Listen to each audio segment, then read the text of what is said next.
Hey, this is Don Grodoff with Focus Healthy Family, and this week we are running the Best of 2024 with the Focus Healthy Family podcast, and you'll get a chance to see some of our best sessions and some of our best interviews for the week. And just hold on now because I'm going to send you to one now. Take care.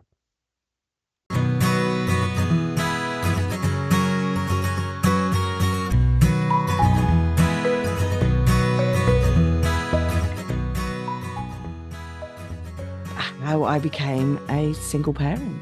Um, I was in a relationship. I moved from the UK 16 years ago and was in a relationship with an Australian man.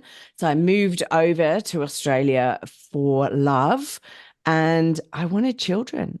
And the guy I was with didn't want children. Well, not with me anyway. So I made the really tough decision. Took me a year, but I made a really tough decision to move out and pursue my journey on my own, and whether that be with a child or with children, with somebody else's children, that was where I felt that I needed to be. So then I met my father and my son's father, and then was with him for a period of time. And surprise, surprise, at 44, discovered that I was pregnant. And I was pregnant with my son, had my son, then discovered that my partner had hidden a lot of addiction issues from me I discovered that when I was 6 months pregnant. And I had the unfortunate decision of having to make the decision of whether or not I leave him, break up my son's family, and move out into the world on my own with no family. I had friends here, but with no family here. And my family all lives in the UK, and with no help from my ex-partner's family because they live 4 or 5 hours away because Australia is a big country. And yeah, and then I'm a single parent. And within that first year of actually separating from my ex-partner because of the addictions and issues that he had, I had to deal with dropping my son off at McDonald's because McDonald's has 24-hour um, surveillance or video. So it was easier from a domestic violence and abuse situation to drop my son off at McDonald's and do exchanges at McDonald's, because then everything would be caught on video, which you have to consider. I had all my locks changed. And then I also, 2 months after separating, discovered that I had an irregular heartbeat and that my heart was double beating every other beat, which meant that within that year I had to go in a hospital and have a heart operation, which was a bit of an epiphany for me regarding my situation and circumstances and who would look after my son if I wasn't there, and various different things like that. So yeah, at 46, I was having a heart operation and doing it all on my own. So it's been a bit of a roller coaster, this single parent situation. Um, and then for my sanity during COVID, because Melbourne was the most locked down city in the world, we I started a podcast for single parents to help them understand um, that they're not alone, that there is hope. I was 6 years single parent, and people were wondering how I was doing it with no family over here and things like that. And I just thought I'd give people some tools in their toolbox to let them bring up their children and hopefully break the cycle and the stigma that's associated with single parents. Well, hello, this is Don, And this is Gina with Focused Healthy Family. and this is podcast number 117. And today we have the honor of talking to Claire Martin, who is a single mom and a podcaster and founder of Strong, Single, and Human podcast. But before we get into it, let's take just a moment for our sponsor.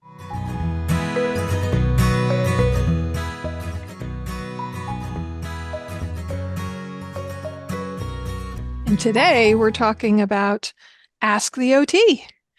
This is a new program that we're starting where you're going to be able to connect via online, via phone call, Zoom, and ask questions about dealing with elderly parents or loved ones and navigating that journey and incorporating different components, dealing what if your parent has dementia and how are you supposed to get them to listen to you and follow through, and you got to get them out of their house, but they're resistant and yet they can't follow what you're saying and understand. Or maybe you're wondering, does my dad have dementia? Why is he doing these funny things? What's going on? So we're building a community of support. My years of experience as an occupational therapist working primarily in adult and geriatric rehab, and my background also with my family and helping my father navigate the journey of Parkinson's disease for the past 17 years and seeing his decline and his issues with dementia and all the families I've worked with over the years in working with this population. I want to help other people with this, all this information and experience that I've accumulated. And I know how disconnecting it to be. You're juggling multiple things at once. You're going to work, you're taking your kids to high school activities, and now you're helping your parents navigate it. Maybe it's a long distance thing. So come join us in our community. Yeah, Gina will be doing her first live kind of Q&A talk on April 2nd, 7 p.m. You can find out more about it by going to our website, focusedhealthyfamily.com. And actually, we have a little logo up there about Ask the OT, whether you can click on that and you'll find out more information about how to get involved with this community that we're building.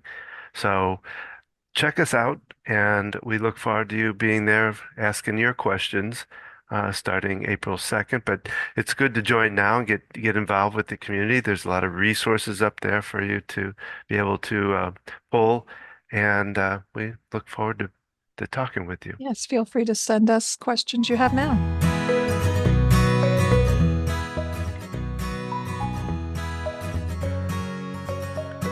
And we're back. And today we're welcoming Claire Martin, again, the founder and the host of Strong, Single, and Human podcast.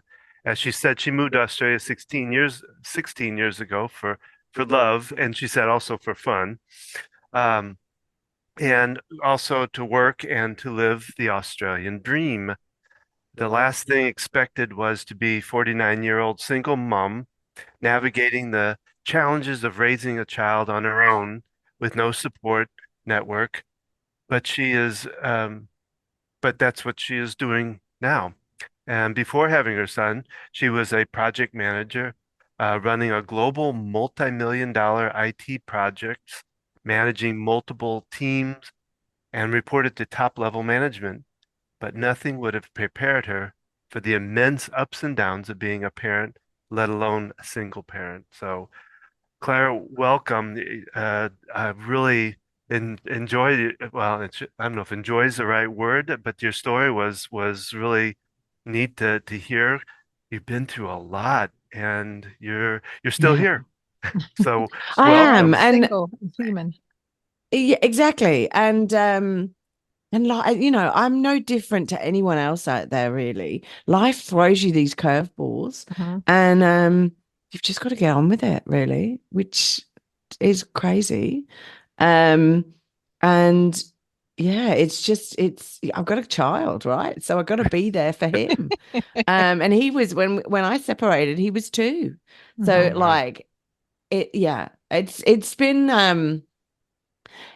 interesting because I've had to look at life from his perspective. It's amazing to have a 5-year-old ask, if you die, am I homeless? And things like that, because we don't have that network, that family connection and network around us. And I have my son 24/7. So yeah, it's been interesting to actually understand the challenges that he goes through, because I just don't think about those. I just think he's a kid, he's having fun, Yeah. but he's a pretty deep thinker as well, right? And he wants to know, why do people drink alcohol? Why do people take drugs? And Yeah. And am I homeless if you die? What happens to me? Mm. Well, yeah, because I was wondering, like, you went through heart surgery right after Yeah. he was born? No, so he was two. He Too. was Oh, two, nearly three when I Oh, had the heart surgery. So I separated with my ex-partner when he was two.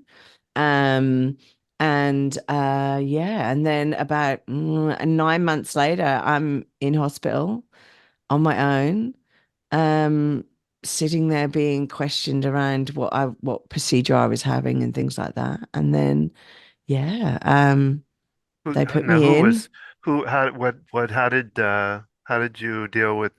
Who did he stay with? Someone or? right.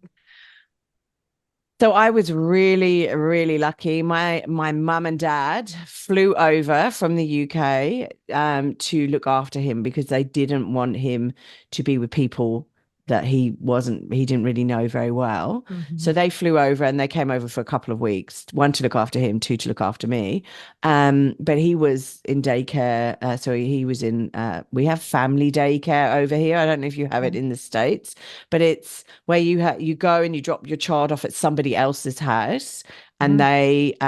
they have a limit of looking after like three or four children.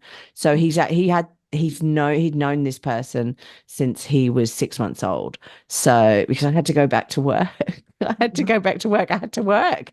Mhm. Um, so yeah, so not my ideal situation.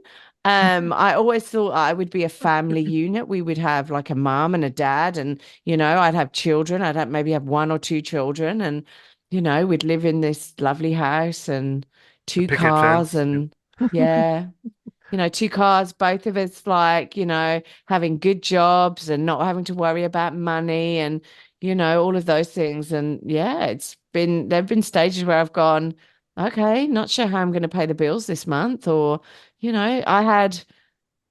I was contracting and working on big projects, which was really stressful. I was dealing with custody for my son that year.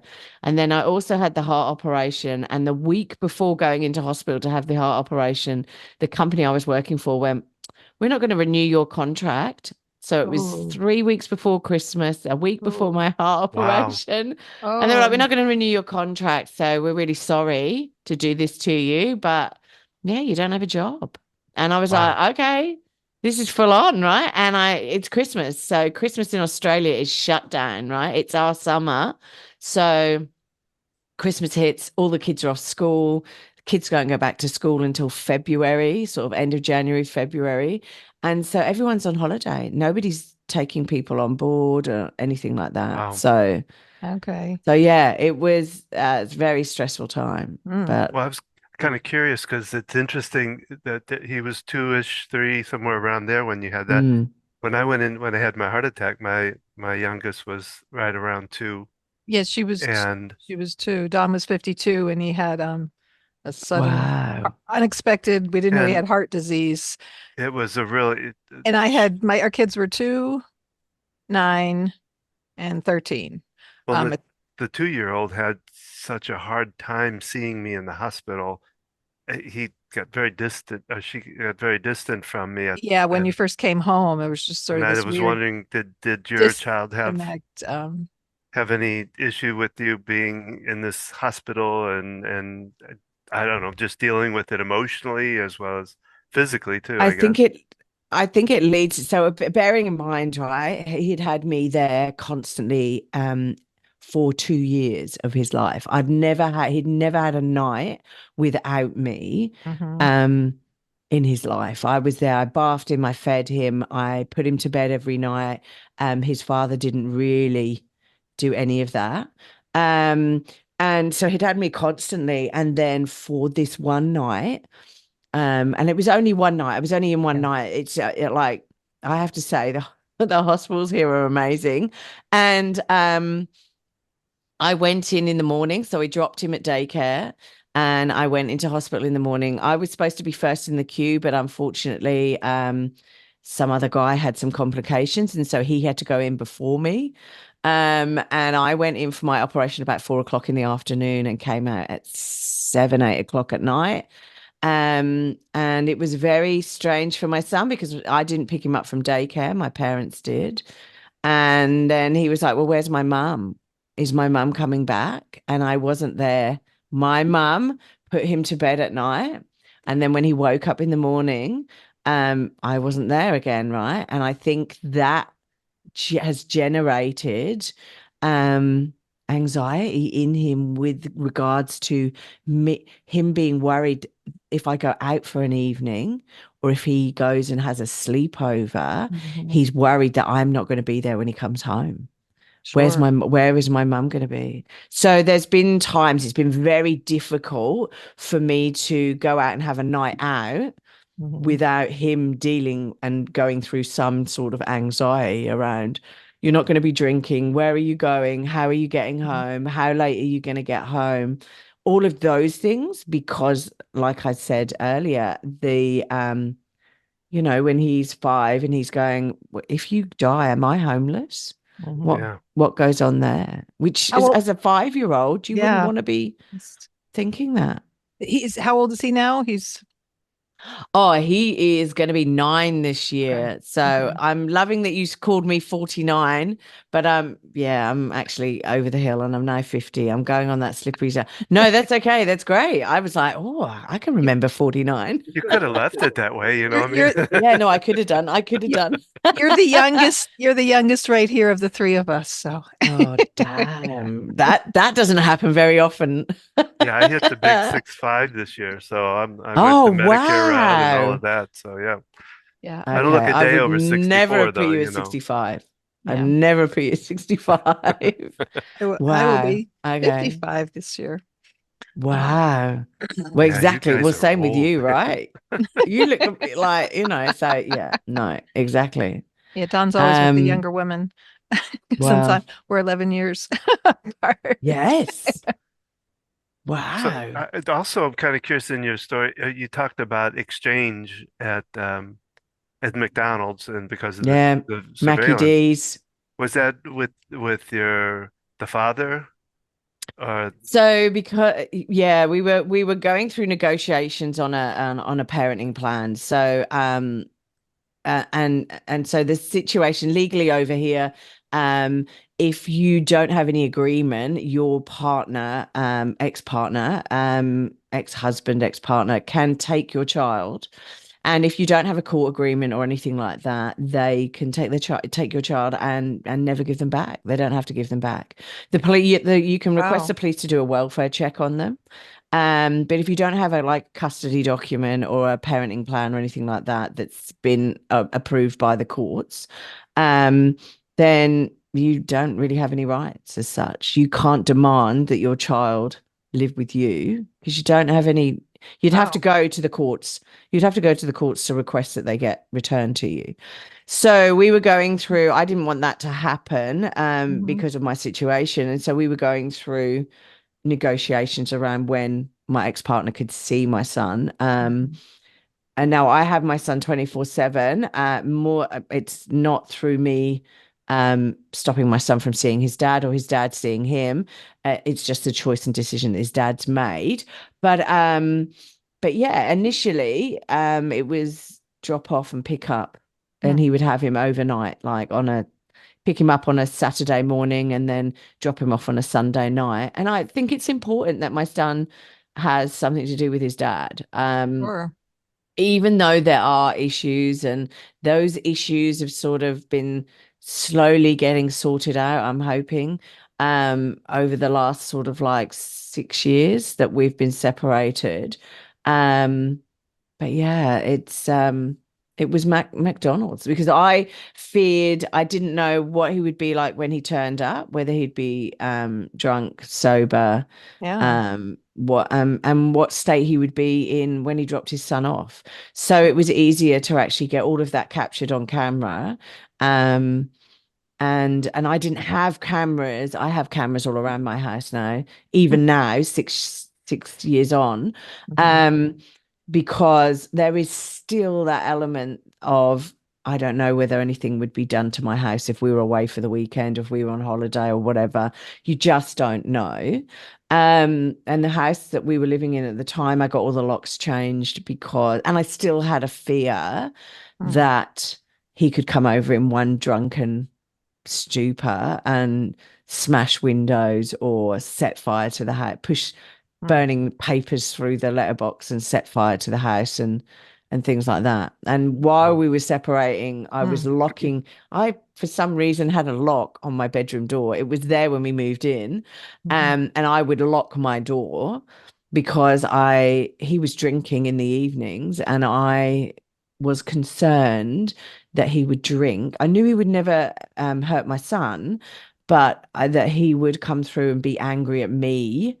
And I'd find him straddled across me, putting a pillow over my face or whatever. There were those sort of things that he was that unpredictable. I'm not saying that he was murderous, right? But when he drank, he was that unpredictable that you just didn't know what was happening. When he's sober, he is great, intelligent, focused, and so all of those aspects I saw when we were dating and in the first 6 months where I was pregnant. And then things, the wheels started coming off the cart, as it were, after when I was about 6 months pregnant. I started going, well, hang on a minute. What's going on here? So, yeah, it was I can't imagine that the to fear. drop him off in exchange even to Well, know. and the way the laws are that if he just took off and took him, that you had no legal recourse.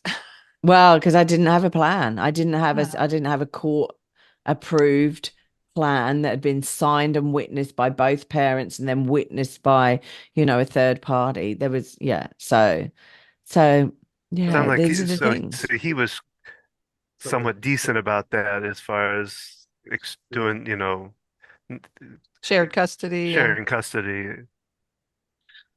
Yeah, so yes, regarding his son, and I've still got them 6 years on, but the text messages and the abuse that would come directed at me, via text message or phone call or, drunken conversation at night. And, you can sit there and always, you could hear when he'd been drinking and when he hadn't been drinking and things like that. And so it was abuse that was directed at me, not at our son. So that's where I sit and I go, okay, I feel comfortable that my son will be safe. My biggest concern was drink driving. So yeah, that's what I was just going to ask you. Yeah, this guy's been done for drink driving 6 times maybe.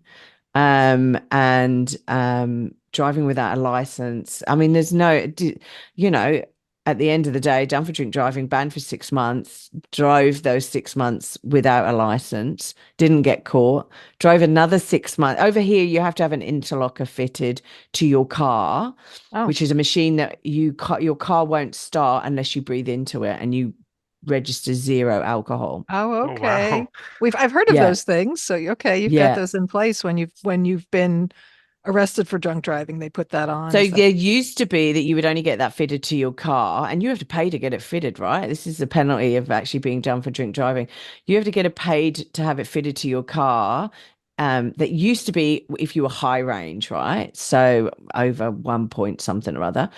And now it's mid-range or low range. So you could have a beer, drive your car thinking you're okay, get stopped, have a breathalyzer. It could say you're over the limit and you will have an interlocker fitted for a period of time. So low range tends to be 3 months, mid-range tends to be 6, and high range tends to be a year, 2 years, depending on your record and things like that. Wow. So, and every month it gets calibrated. You cannot cheat. There's a camera on it. So when you blow into it, that camera shows who is blowing into that interlocker, because some people could get somebody else to blow into it so the car can start and things like that. All kinds of things. And as you're driving, there's an alarm that goes off and you need to blow into it to confirm that you still don't have alcohol in your system. Wow. Because otherwise you could blow into it, your car starts, and then you could drink while you're driving. Yeah. So was that in place when you first separated, that law? And no, it came in it probably came in just after we separated. Okay. But you might go to court and they might stipulate that you have to have an interlocker fitted, but then you've got to go and get that interlocker fitted, right? So I would imagine that helps with the comfort, because when you talk about, he was an alcoholic and taking your son, and you weren't worried about him hurting your son, but obviously if he's drinking and has your son in the car, that would be my biggest fear. yeah. But did having that in place kind of help calm those fears, just that system of No, not really, because there's no checking, right? So they go to court and say that they can have an interlocker fitted. Um, and basically, nobody checks to see whether it's fitted or not. oh And also with addicts, if you are involved with people who enable, then you don't find out that they're. So I had to stipulate every 6 months I need to see the driver's license and see if it's valid, and that there's no marks against it or anything like that. So wow. yeah, look, it's been a roller coaster. Sure. It's not quite as bad now, and he's older now, Sure. so he's more aware of what's going on, and Sure. and I had to do things like I've given him a GPS watch so he can call me if he needs me. Sure. So which is handy now he's a bit older and he wants to go out on his bike and ride around locally with his mates. So if he needs help, then he calls me on his watch, which is interesting with some of the phone calls. But yeah, and he seems to be a fairly all-rounded kid. I mean, he's dealt with this. I think children are very adaptable. He's dealt with this really well. Apart from the anxiety and stuff like that, but that's sort of he's growing and learning, oh, mum isn't going to disappear. I'm not going to run off. So yeah. Well, I mean, I think that from the little bit we know of you, but also from what I can sense is that you were the balance for him. You were the opposite side of that helps him balance out and probably become aware of what his dad is like, so that he knows. Well, one, he knows that he probably doesn't want to end up like that. So, I mean, but yeah, I would, Yeah, but I don't paint his dad as this evil, horrible yeah, person who Sure. at the end of his day, his dad is a good person, Mhm. and he's just got demons he needs to deal with, Sure. for whatever reason, and he can't help him. My son can't help him. My son's got two sisters; they can't help him. So, and I can't help him. He needs to help himself, right? And unless mhm, he goes there and helps himself. And this is what I mean, gradually, I think he's, delving into those demons and dealing with what he needs to go through. But it's not my journey to travel on, and it's not my son's journey. I don't want him to feel as Sure. though he needs to look after his father either, right? yeah, It's about understanding that it's not his fault that his dad drinks. It's not Mhm. my fault that his dad drinks. Mhm. His dad chooses to drink himself. And it's about trying to support his father as best you can. yeah. I mean, I appreciate you sharing that story. I mean, it's there's a lot to that, a lot of personal, aspects, and yet you still have respect for him, and that, he's your child's Yeah. father. And, that's one thing we don't have the experience of single parents, but from interviewing other people and talking with people, that when one parent is bad mouthing the other, that does more harm to those kids than the separating Yeah. part. And so that's just powerful that you're able to still maintain that. I am curious, you said that right now you have him 24/7. Does he have contact with his father? So my son is requesting to go and stay with his dad in the school holidays, Okay. which is great, right? Because mummy gets a whole week to ourselves. So we trialed that at Christmas, Okay. and it went really well. And Okay. he went and saw him at Easter, so that's great. Okay. We've got another holiday coming up in June, so fingers crossed that all goes really well. And I'm a little bit, because my ex-partner lives on a farm with his father as such. So they're out in the middle of nowhere. But because there's other people around, Mm-hmm. I'm not concerned that my son is there left on his own, Okay. isolated as such. So yeah, it's so because there's other people around, I feel as though, he's not in any danger. And Mm-hmm. that to me is paramount. I Sure. don't care about other people's feelings and what should and shouldn't happen as such. It's about his sanity, his safety, Mm-hmm. and going from there, really. Yeah, and that's great that he can have contact with his dad despite the Mm, situation because yeah, um yeah, I just can only imagine being the kid in the middle of, a separation and that do you, see one parent or not and with the situation with the alcoholism and that obviously it's not real healthy for him to be there all the no. time. But I imagine And it's great because when he stays with his dad, he gets to see his sisters. So he's got two older sisters, 19, or soon to be 19 and 15. oh, And okay. so they all know the situation and the Okay. circumstance. And I go and stay with their mum. So I'll bring Oscar, my son, down, and we'll go stay with their mum, and we'll stay with the girls. And we're sort of like that little family unit, and it's very strange how Because that me was and he had wife, a wife before you. Is that yes, okay? So those yes. where those daughters came So from. So yeah, so when I came on the scene, his eldest was 8, and the other one, the youngest middle child now, was 5. So okay. so she had 8 years of it. So like, hats off to her. Hats off to her. But it's quite funny because it's she can find out what's happening from me, and I can find out what's happening from her regarding him, because Right. neither of us finds out. And he's not very good at communicating with us, so he tends to communicate via the children, which is Okay. not effective, and Hmm. especially with my son being 8. Hmm. So that doesn't happen. That just I stop that straight away. But it's a bit more harder with a 19-year old. So yeah, Well, but that's great like that you they have have a that. really good relationship. So Yeah, that you have that connection with his ex-wife and that he's got those older Mhm. sisters because that's a nice dynamic to have that support despite yeah. Um Yeah, and all the kids just club together and they're like, oh, it's just dad. So, like, yeah. that's cool. But That's cool. yeah. Well, I was kind of curious as to you've talked about a lot of a lot of things that I would say are kind of obstacles in your life, but are there other, as a single mom, a single person, have you run into other like prejudices or obstacles like in jobs or anything like that because of being a single parent? I'm really lucky. So regarding jobs, I'm very conscious that if I go for a job interview, that I don't mention I'm a single parent. And that if I get the job, then I mention it when I'm in the job, like doing the job. So I'm very conscious of not mentioning it as a single parent, although they're like, God love Australia, right? And I'm from the UK as well, right? And we have the prejudices there as well, but like there are racists here, there are, sexism, there's all the isms that you could imagine, still existing in our country, they exist in your country, they exist all over the world, right?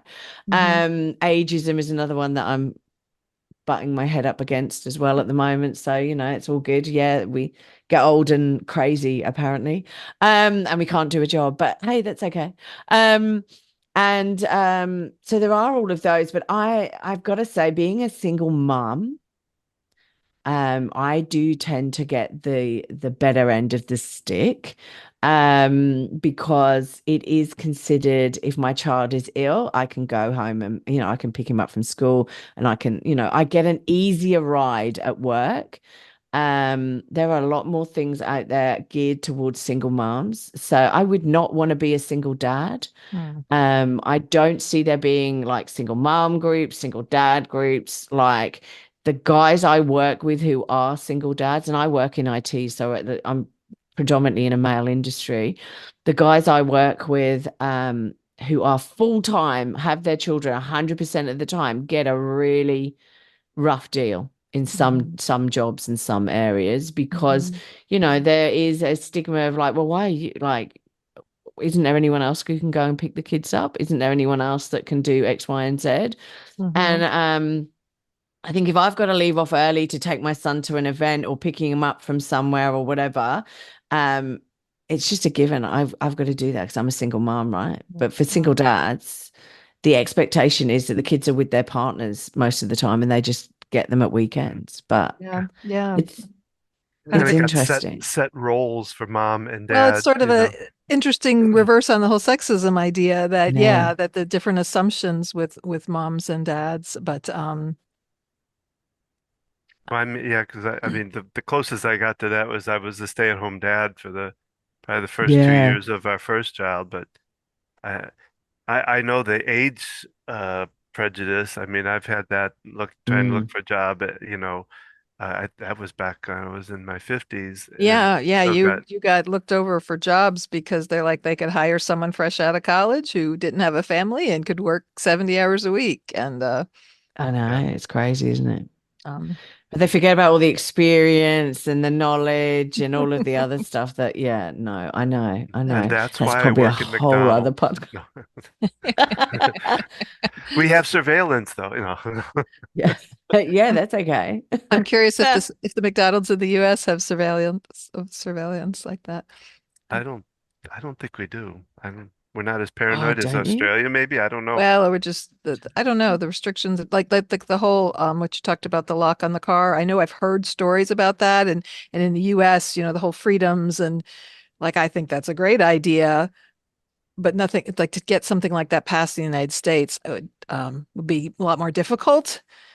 Yeah, it's amazing that we have, and like I come from the UK, and there's cameras everywhere in the UK, in city centers in the UK. Like there's cameras everywhere. I don't think there's a road that you can go down in a city in the UK or a town where it hasn't got a camera. Okay, and it's great to say, yes, you don't want to have the cameras, you don't want people watching you until something actually happens to you, Right. right? We And have then cameras in our cars, we've got cameras on our phones, we've got cameras everywhere. We are if we don't if nobody thinks that Google isn't recording everything that you do, and if you've got an Alexa or a Siri or something like that and nobody is recording what you're shopping for and where you're going, right. like if you've got the internet and a mobile phone, these people know where you're going. It amazes me how Google sends me an email once a month to go, oh, these are all the places you've visited this month, right? Because I use Google to find out routes to go to Sure. different places. I use it to drive. So And we do that yeah. in the United States as well. And yet, Yeah. because like yeah, the safety of it. Yeah, there's so many safety features. And yet, yeah, there's a little more, I don't know, people are disconnected in the United States with the reality of that and just taking my freedoms away. I know it's just, I shared something on Facebook. Oh, we had a neighborhood yard sale. And my daughter All said, right. I posted a picture. And my daughter's like, "Mom, you named our neighborhood so people know where we are." I'm like, "Honey, anyone can put my name and address it. They can figure out where I Yeah. live. Like, it's not a secret. Like, Yeah. Yeah. I don't want to put your age out there and other things, for your privacy, but like I'm not paranoid about that because I think it can be found out so easily." Um, Oh, yeah. No, definitely. There are ways and means, and the internet makes it so much easier, right? So, right. yeah. Yes. I Yeah, People, mean, no, we I found agree. you, I didn't we? I agree. mean, Well, exactly. yes. Exactly. What? But those sort of things and safety, I have to say, as a single parent and being a single mom on your own, right? Mm-hmm. Those sort of things do worry and concern me. Like people might think I'm crazy in the States, but I have cameras all around my house. So I have Oh. cameras on my driveway, cameras on the front of the house, cameras on the back of the house. They're not fantastically expensive cameras, but they record up into the cloud Mm-hmm. and it's okay. However, there is just me and my child here, right? And if there was a zombie apocalypse, I want to film it and go from there. But like we've had people walk along our road kids, in mid-teens, 15, 16, in hoodies. We call them hoodies over here, but they're in Yeah. hoodies and they check all the doors on the cars. So we've had them standing in my garden, checking my car door to see if they could take my car or take what's in my car or whatever. And God love my neighborhood, because my neighbors across the road came out. There was my neighbors beside me came running out to see if they could help. So I mean, it's an awesome neighborhood to be in, and I think COVID helped us a little bit with that, because we all checked on each other Mm-hmm. during COVID, and I'm not sure we would have done that if COVID hadn't have happened. Mm. And I'm kind of and that we curious were locked though. down. I'm kind of curious as to why you park your car in the garden though. It's in my driveway. But these guys stood in the garden and we could hear something outside. We could hear something outside the bedroom window. And so I checked the cameras. So we're watching these guys looking around the car and then I got, rightly or wrongly, but then I got a bit hormonally angry about it and thought, right, I'm just going to go out and confront these people, which probably in the US you might not want to do. Although We people don't have. tend to have, yeah, well, we don't the and it's stupid here as well, because they have very big long knives and things like that, but these guys didn't seem as though they were armed. They Right. just seemed a bit opportunist. Mhm. But yeah, but I went to go outside, and by then my neighbors had come out across the road and had chased them off, right? But it is a bit, yeah. It's scary. Well, but that's not, I mean, uncommon. We have cameras. I mean, my son, he has a fiance, but it's just the two of them. He's got a camera in his car. He's got cameras on his house. Yeah. It's a very common thing. We have the Ring doorbell. Because in our neighborhood, there's been a My lot of camera's a issues. Ring. There's been a So lot of Ring, big, there's some get money, a please. sponsor there. We've had that issue here. A lot of people trying to break into cars, whether it's because it's Yeah. cold and they're homeless, or they're looking for some money, some Yeah, change. wow. So yeah, that's sort of I guess, kind of a universal thing that can happen anywhere. And so we all agree those cameras are helpful. Yeah, definitely. Well, Definitely. now talk a little bit about your podcast. It was neat Oh, I yeah. think you even said that I I think you say it in your little description here about wanting to give some hope, to other Yes. single parents. So, like, tell us a little bit more about, like, I guess, like, why you decided to, and how what have you learned off of it, or what has it done for you? Mm-hmm. Yeah, look, and I wanted to just cover off why I called it what I've called it, which is strong, single, Yeah. and human, right? Because I think any single parent has to be strong for your child, for yourself. Obviously we're single, right? And then the human side of it is just to say, hey, everyone, right? Because I found that and I think this is one of the reasons I sort of started it. So 2020 hit, and we were all locked down in Melbourne because of COVID and things like that, and everyone was worried about people getting COVID and dying and all of this stuff. Even more so as a single parent, in the fact that I'd had my son, so I couldn't afford to get in hospital and things like that. So it's a bit isolating, and so everyone I think started going online and watching Instagram and Facebook and all of this stuff. And I was getting a bit disillusioned with all these single parents who were going, oh, this is great. I've got my own business. I've got 5 children and I'm a single parent and I'm doing it all on my own. And I'm like, whoa, hang on a minute. I've got 1 child and I'm falling apart sometimes. So I'm not sure what's going on here, but I don't think this is right. And I found that it was just a very there were times where I felt hopeless, right? Because I felt, oh, I should be doing X, I should be doing Y. And basically, I wanted to help, because I thought, well, I can't be the only other parent out there, single parent out there, that's going, Jesus. And so I wanted to set this podcast up to help other single parents who were leaving a house with suitcases and their kids and packing them into a car and driving off into the night, not knowing where they were going, leaving a domestic violence situation, who were in fearful situations, fearing for their safety, no job, nothing. People who had just lost a loved one, because you're not only a single parent through coming out of a toxic, or a toxic relationship or a non-toxic relationship, because some relationships just break down naturally. You can be a single parent because you've lost someone, right? And so dealing with your children's emotions of losing a parent, and also your emotions of losing a partner as well, right? So that's another roller coaster. So it was really around just giving people tools and hope that what they're going through at the moment is not great, but this too will pass, right? You just got to keep going, keep moving forward, right? You're not in this on your own. There's other people who have been in the situation and they're thriving now and they're doing really well.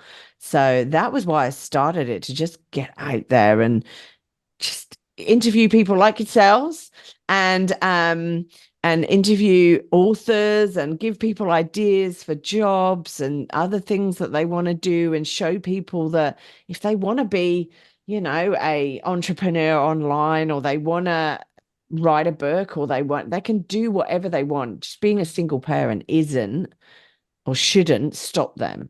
Yeah. You've got to be a bit more time efficient, and you've got to think outside the box sometimes if you want to do something and there's not two of you. But yeah, that was why I started it. Well, and thinking about with the human part, that's very perceptive of you to put that in there, because I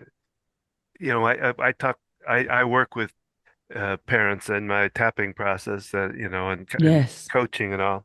And I think kids tend to not see parents as human. We see them as parents, and then they block off the fact that they're human and they make mistakes and things like that.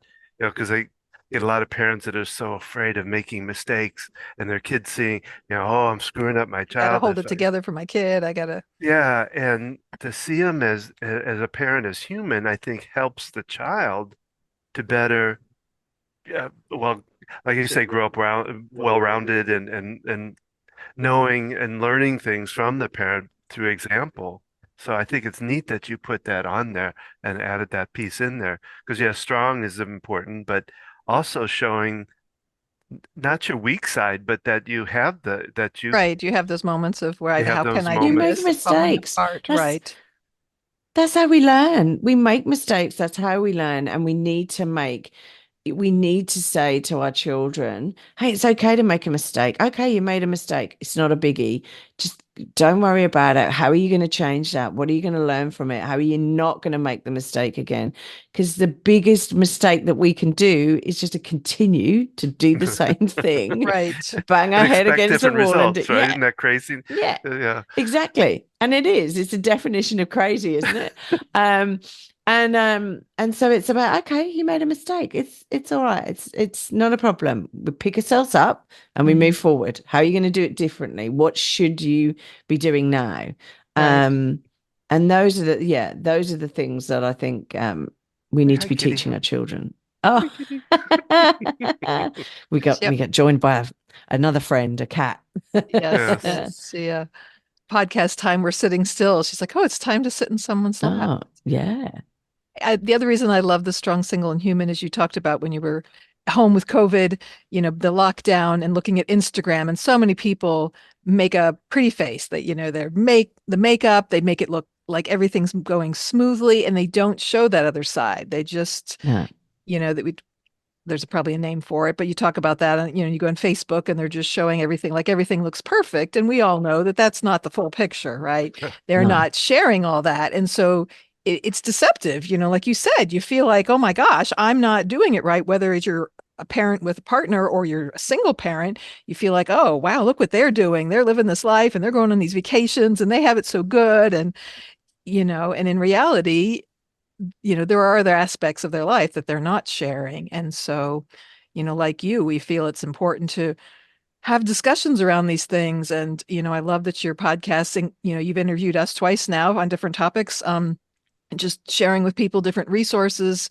That's why we especially love having people on who cover areas that we don't have personal experience with. We've never Yeah. been single. We've never been divorced. We did the whole foster care thing, parenting through divorce and different things. Those experiences, because, you learn best from hearing about other people who've been through it, and, how we can best help our children. Like we've talked about anxiety before, dealing with kids with anxiety. Someone comes to you and they have no children and they think they have all the answers, and you're just going to be like, yeah.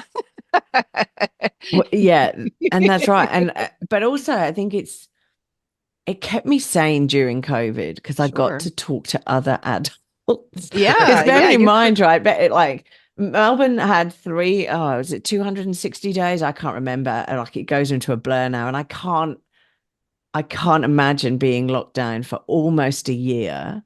We were locked down for almost a year. yeah. And Australia was when I very say, tight on things. I remember hearing that yeah, in the news. exactly right. I mean, crikey, thanks, US. You had people like out there demonstrating for us, right, which was great, but we were in it and we were okay, right? It's the Aussie way of doing things where they just go, we'll be all right, we'll be fine, right? And We just have to and find things to do. and you But we had could, we could only go shopping, we could only go to the doctors, we could leave our house for an hour every day. It was a bit wow. like being in prison. Leave our house for an hour every day to go on a 5K walk, which was great the first couple of weeks, but got very boring with I think my son was 5 at the time, right? So it got very boring with a 5-year-old. So we'd go out at different times of the day. We had a curfew, so you couldn't be out before 6 a.m. And after 9 p.m. or 8 p.m. at night, right? So it was, Mhm. yeah, it was like being a teenager again. It was great. And yeah, so there were things like that, I mean, we have so off licenses where you buy wine and beer, and we call them bottle-os over here. Basically everyone was rushing out to go and get their beer and wine and stock up because we didn't know whether we'd be able to leave, because then that was all we were doing was drinking, watching TV. So TV got a good smashing, and watching online social media and things like that. Yeah. So So you created a network of support for yourself and interviewing people and inviting yeah, people, right? Because we are now, everybody knows Zoom, and it's become even though it existed before COVID, just being able to interview someone. yeah. I told my kids we're interviewing someone in the future because it's Saturday where you are and it's Friday here. Yes. Yes, that's right. And, and it was just great to actually talk to so many different people who were doing such positive things. Mhm. Um, and who'd been through hell. Some of the people I interviewed had been through hell, right? Some of the mums had their ex-partners had stalked them. Some of the dads hadn't had a great time either. And, they were left just depressed because they couldn't see their children, and the courts were saying that their partners had said, oh, they were abusing the children and they weren't. And like it's just amazing all of the different things that people have gone through. Mhm. So yeah, it was great to actually connect out with people. So other than us, who was your favorite person to Oh, interview? there's so many. There are absolutely so many because Did you get anybody famous, like oh, celebrity or anything like that? not US famous. Okay. Um, That would be us. However you see, yeah, exactly. So so we've got a lady over here, Michelle Mitchell. She is a parenting guru. She goes on Okay. the TV and does those. So she came on to about 2 or 3 of my podcast interviews, Okay. and we were talking about children who self-harm, Mhm. and then we were talking about bringing up teenagers and tweens and things like that. And then I had a guy come on. So I've covered a lot of subjects, people. Like I Sure. had a guy come on who I loved. This is nearly one of my first interviews. He came on, he set up a sperm donation nation over here in Australia Wow. because a lot of single mums don't want to go there and get into a relationship. So they go IVF the second or third time um, because they just want a brother or a sister for their child. And I've known single mothers out there who are single mothers by choice. They didn't want a partner, they weren't in a Right. relationship, but they Right. wanted kids. And I considered it at the time. Mhm. And to tell you the truth, it would have been simpler if I'd have gone down that avenue, but it's all good. It's all good. Hindsight's 2020. But yeah, and so the IVF clinics and things like that here, because we're such a big country, that your people in and around the IVF clinic go and give their sample, as it were. I don't know how I'm going to put this right. But then you would find that people in and around near where the clinic are would go and get inseminated, right? And have a child, right? But that child, this person might have 10 or 15 children in and around the area that the IVF clinic is, right? And these children grow up, then they go out into the, worldwide, and they go to a local pub or they go to a club or whatever in that area. And they could, and it has happened, Oh, they could meet somebody who actually they've got the same father because they were both Oh. IVF babies and Oh. they've got the same father, right? And so they get into a relationship and then we go, oh, hang on a minute. We can't continue because we're related, right? We're Oh, wow. half brother yeah. and sister. So this guy set up this sperm donation thing to sort of try and so the children know both parents and things like that and where they come from and also for any diseases or anything like that. So he said that was an interesting interview, Oh, I yeah, have but to say. but you don't think about that. But yeah, what an awful thing to go out and meet someone and then be like, oh my God, Yeah, we're They'd have to closely move to a related. cult somewhere, probably in Nevada. yeah. Nevada. Yeah, yes. I don't know. It's just, but it's because we stay locally, right? And it's Australia's a big country, right? So yeah, people sometimes just grow up and stay where they were born. They don't move Right. around Oh yeah, we get like that us, too. right? Yeah, that can Yeah, happen here. The Yeah, I've fact met. that yeah, the town we live in, there's a lot of that people haven't yeah, explored 30 miles outside of the city a lot of times. Right, right. yeah. No, exactly. So he was interesting. I also interviewed a radio celebrity here, who has a charity for male suicide.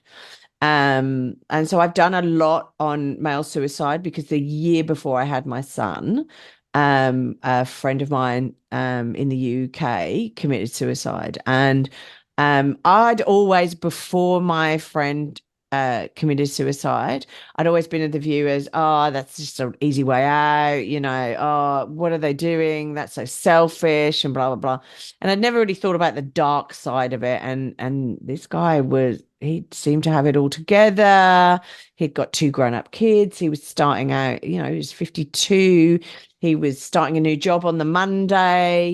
He'd recently lost his mother, which was unfortunate, and he was grieving her.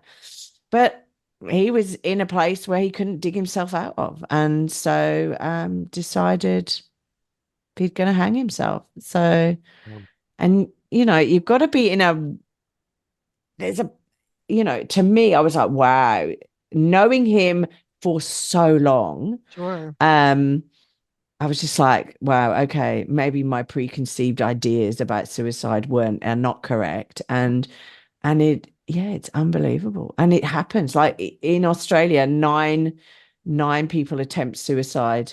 I don't know if nine people attempt suicide and succeed, but they definitely attempt suicide every day here in Australia. Hmm. I mean, I was just reading about Robin Williams and Yeah, how tragic that was and how everybody was wondering, why would you want to do that? He's successful, you know, but I was reading about what he was going through yeah, with the disease that he had. He had the Louis, Lewy body dementia.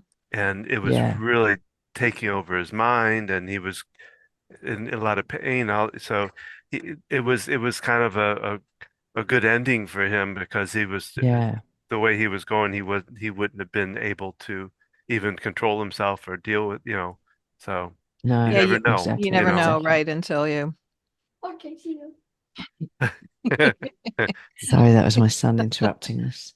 Well, He's like, Mom, are we we supposed probably to be need to going? wrap it up for it Yes, Yes, anyway. no, exactly. No, we so exactly. love having you on, and you keep talking about the lockdown in Australia, and with COVID, and all I keep remembering is that Tom Hanks and Rita Wilson, I think, were there filming when that all I happened, and know. he He got locked down there. I'm like, you got Tom Hanks for Yeah, we did. They got COVID, I think, though, as well. Yes, they Yeah. did. Yeah. Twice. I Yes. think they've had it twice. Yeah. Um, Well, we've had it twice as well, even though we got locked down. Me and my son have had it twice as well. But yeah. So yeah. So, just quick, a little bit about how people can best find out about you, about your podcast, and maybe give some like any last minute thoughts you want to share for yeah, single parents out there or anything like that? Yeah, look, I like last minute thoughts is this too shall pass, right? Best piece of advice I've ever had is, just sometimes you just need to sit in it and wait, and just go one foot in front of the other, step by step by step, just try and get through the days. If I'm having a bad day, I go to bed early because I just want to go to sleep and wake up for a fresh new day. The podcast is everywhere that you can get podcasts. I don't think there is a place that it isn't. It is Strong, Single, and Human. It's on Apple, Spotify, all over the place. It would be great if people could listen to it. It's got about 150 odd episodes now. I've been going for like 3 years now. And many more to come, many more to come. And give it a listen if you like it. Give it a rating, because it gets me up the charts so more people listen. And I hope you enjoy.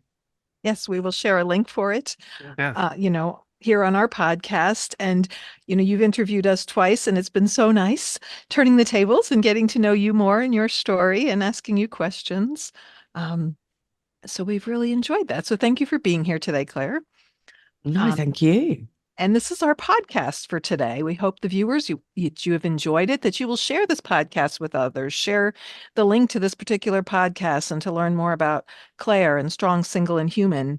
If you want to learn more about Don and I, be sure to leave comments and feedback. Reach out to us on our Facebook page, our Focused Healthy Family website page. You can tune in for our Tuesday tips, which you can get in email format, and it's a short podcast we air every Tuesday. If you're listening to us, you can also find our regular podcasts on YouTube, and be sure to sign up for our upcoming programs that we have on our website. Look out for our Ask the OT. We are doing a whole program on caring for aging loved ones. You can learn more about that on our website. And remember, how you speak to your children today shapes their future and yours.